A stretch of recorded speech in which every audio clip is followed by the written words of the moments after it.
15 जुलैची सकाळ. आज पाऊस पड रे बाबा. एवढ्या पेरण्या करून ठेवलेल्या आहे, जवळजवळ 3-4 दिवस झाले, 4-5 दिवस झाले. चला आता हे गवत त्याला वाढ दिसतंय. कुठून सुरुवात करू हे गवत काढायला?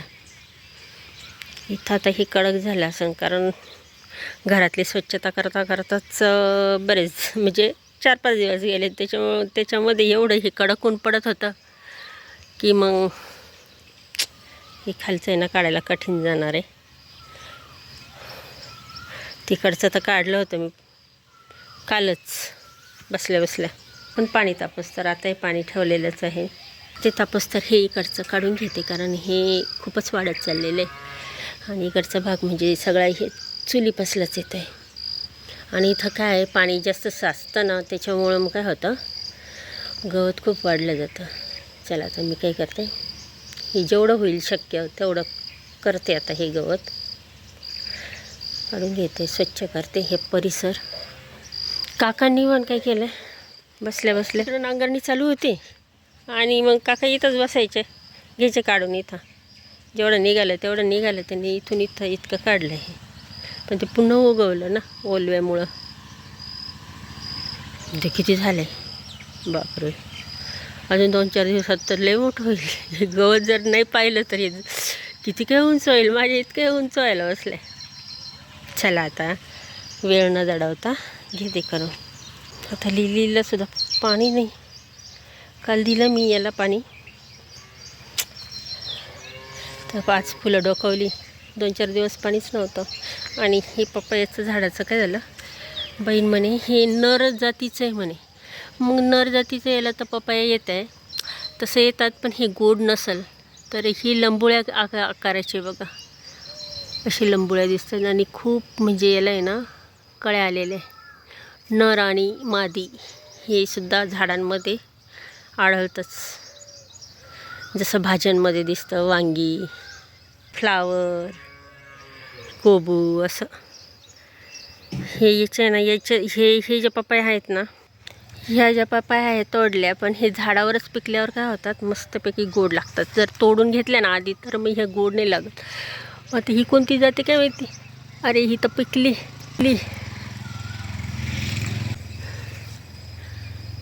चला खायला होईन मस्त. आणि हे काय असं पांढरं येतं काय माहिती, पावसाळ्यातच होतं हे असं. किती गवत काढायचं आहे मला इथून तिथं. बघू आता जेवढं हाताने मी काढायचं तेवढं काढीन, आणि बाकीचं फवारणी, तणनाशक फवारणी करून देता येईल. काय करणार आहे शेवटी. तसं तर हे बोलता बोलताच पाणी तापले. आता काय हे काढून घेते आणि दुसरं, कारण आज मला केस धुवायचे. पावसाचा तर आजकाल विचित्रच खेळ. पडला तर एकदम महिनाभराचा पडून जातो, नाहीतर कसला काय पाऊस. पेरणी पण कधी केली, ही आत्ताच केली, जवळजवळ 4-5 दिवसा अगोदर. आणि त्याच्या अगोदर तर पडलेला होता.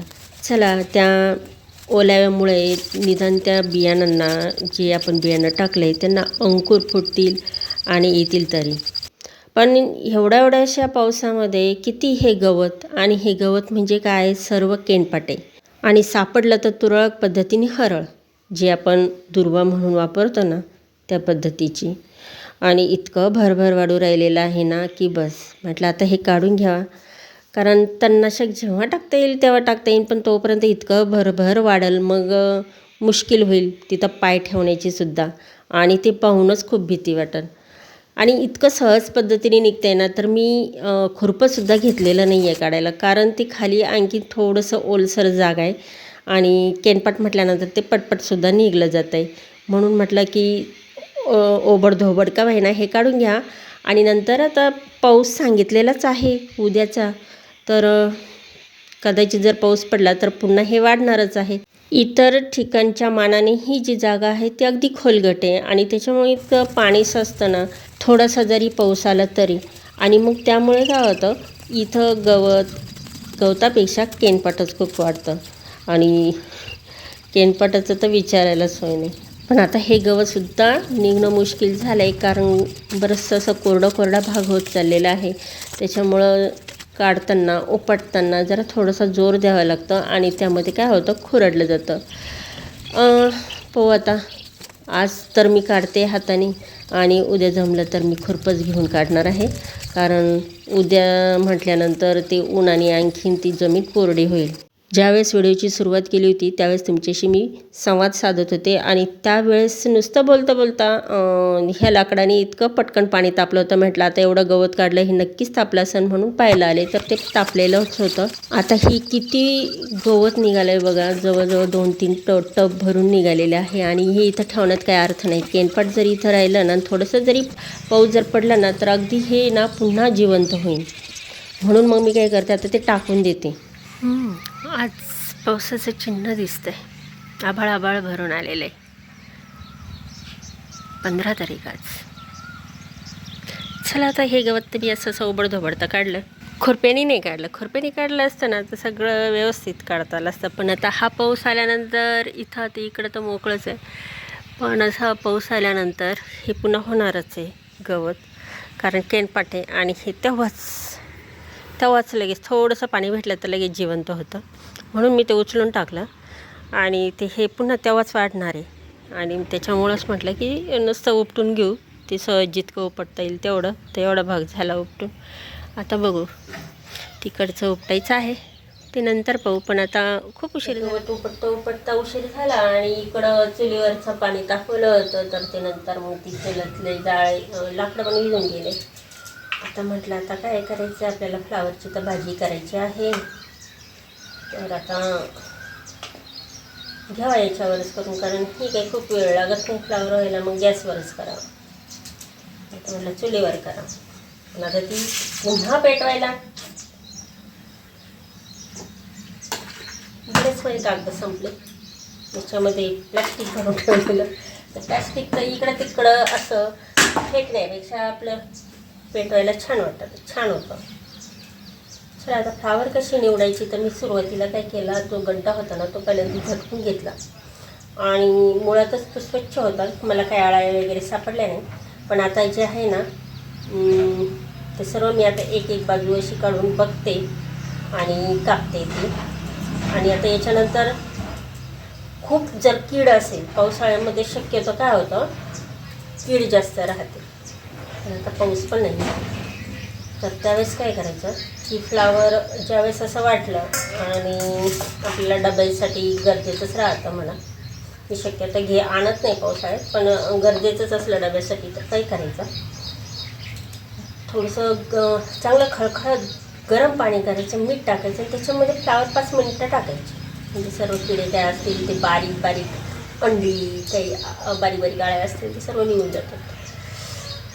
पण आता मी काय करणार आहे, ही मिठाच्या पाण्यातच ठेवणार आहे आणि ही भाजी करून मिठाच्या पाण्यात 5-10 मिनटं ठेवा आणि त्यानंतर मग ही भाजी करेल.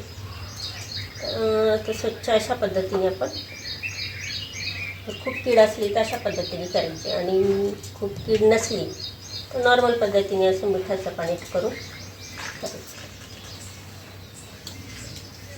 मिठाचं पाणी करायचं आणि त्याच्यामध्ये ती टाकायची.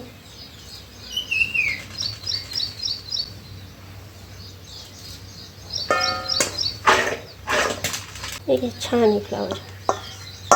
मी आज दूध भरत आहे.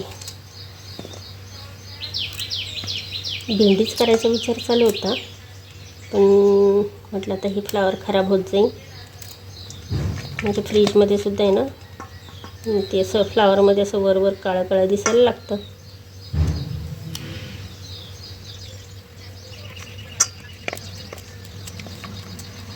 ते असं प्रत्येक हे केलं तर काय होतं, खूप बारीक होऊन जाते. मला एवढं बारीक नाही करायचं, तर मी अशी थोडीशी फुलं ठेवलेली. फ्लावरचा अर्थ जर फुलंच फ्लावरच नाही राहिलं तर ते फ्लावर काय. चला आता झाली आहे स्वच्छ आणि घेते ही भाजी करून. साधी आणि सिंपल बनवणार आहे. सुरुवातीला मी साध्या पाण्याने धुवून घेते.